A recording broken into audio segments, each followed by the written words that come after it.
Russia just fired over 400 drones and a dozen missiles in a single day. Iran is restocking its missile arsenal with help from China. And the UK just picked an engineer to run its entire military. That's either a genius move or a PowerPoint apocalypse. Hi, I'm Mandatory Fun Day. This is Worldwide Wednesday. Here's everything you need to know in a couple minutes. Stick around until the end where we dive into how India is trying to reshape global opinion after its most recent clash with Pakistan and why it might actually be working. Over 400 drones and 44 missiles, many of them hypersonic, were launched by Russia in a massive revenge strike on Ukraine. This followed Kyiv's own bold attack on Russian nuclear-capable bombers during Operation Spiderweb. Most of the Russian projectiles were intercepted by Ukrainian defenses, but several struck Kyiv directly, killing 4 and injuring over 50 civilians. This exchange marks a new escalation, showing how Russia is willing to dramatically raise the stakes after hits on its nuclear infrastructure. Ukraine's increased ability to hit high-value targets deep inside Russia is pushing Moscow into more indiscriminate retaliation.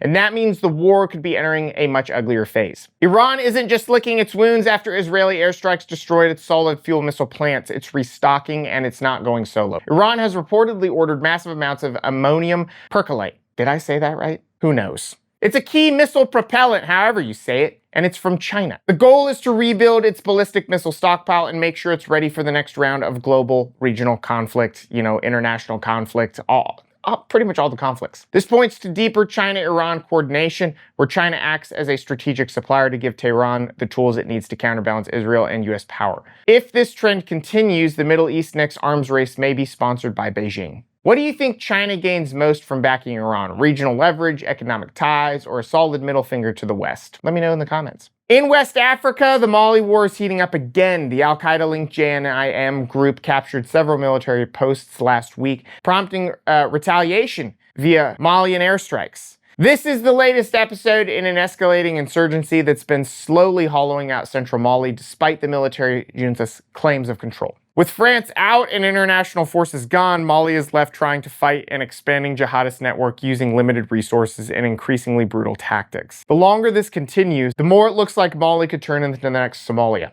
Taiwan reported another wave of aggressive Chinese military patrols off its coast. Warplanes crossed the median line, part of Beijing's ongoing pressure campaign to test Taiwanese defenses and US patience. Oh, and the thinnest substance in the world is US patience. This isn't just intimidation though, it's rehearsal. Every exercise gives China more data, more options, and more chances to normalize behavior that would have sparked a global outcry a decade ago. They're continually pushing the line, like an abusive lover. If you're Taiwan's military advisor, do you keep intercepting every threat or start ignoring these flybys? Let's hear your strategy in the comments. As always, I tremendously appreciate you guys just watching the video, but if you want to support me further, head over to themandatoryfunday.com. We've got a ton of different merchandise. We've also got members section of the website. We also have exclusive content that you're not going to see anywhere other than the website. This week's exclusive content is really special because I'm going to be sharing with you guys something that happened in my life recently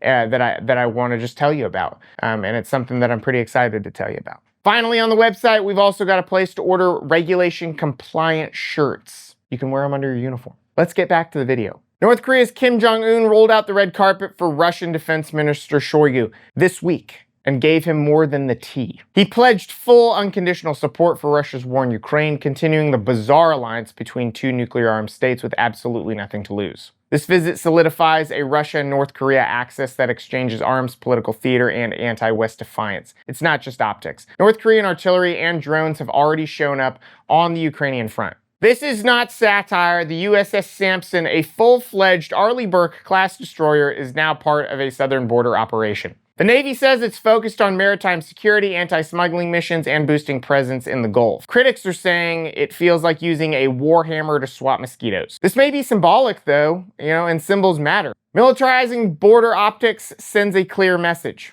This isn't just immigration anymore, it's a national security issue. Is this a smart use of naval assets or political theater dressed in uniform? I want you to tell me in the comments below. In an unexpected move, the UK chose Sir Richard Knighton. He's an RAF engineer and non-combat officer as the next Chief of Defense Staff. It's the first time in history that someone from a technical background rather than the Army, Navy, or traditional Air Force command will lead Britain's military. But what could be the message? Future wars may be fought more with software, drones, and AI than with tanks and infantry. But critics warn this shift could alienate the military's frontline leadership and create tension between theory and practice. Here's the one that you stayed for. After its recent military standoff with Pakistan, India launched a full-on diplomatic campaign. Its aim was to reframe the conflict as a justified counterterrorism response. From cultural outreach to high-level briefings, Indian diplomats have hit global capitals trying to steer the narrative. And so far, they're making gains. India's challenge is twofold: win over international opinion while deterring further Pakistani aggression.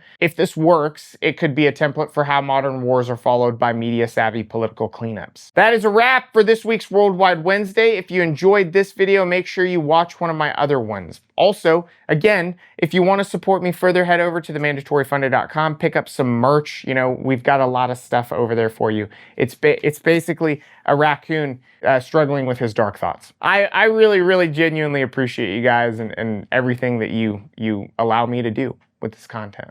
So thank you. I will see you next time.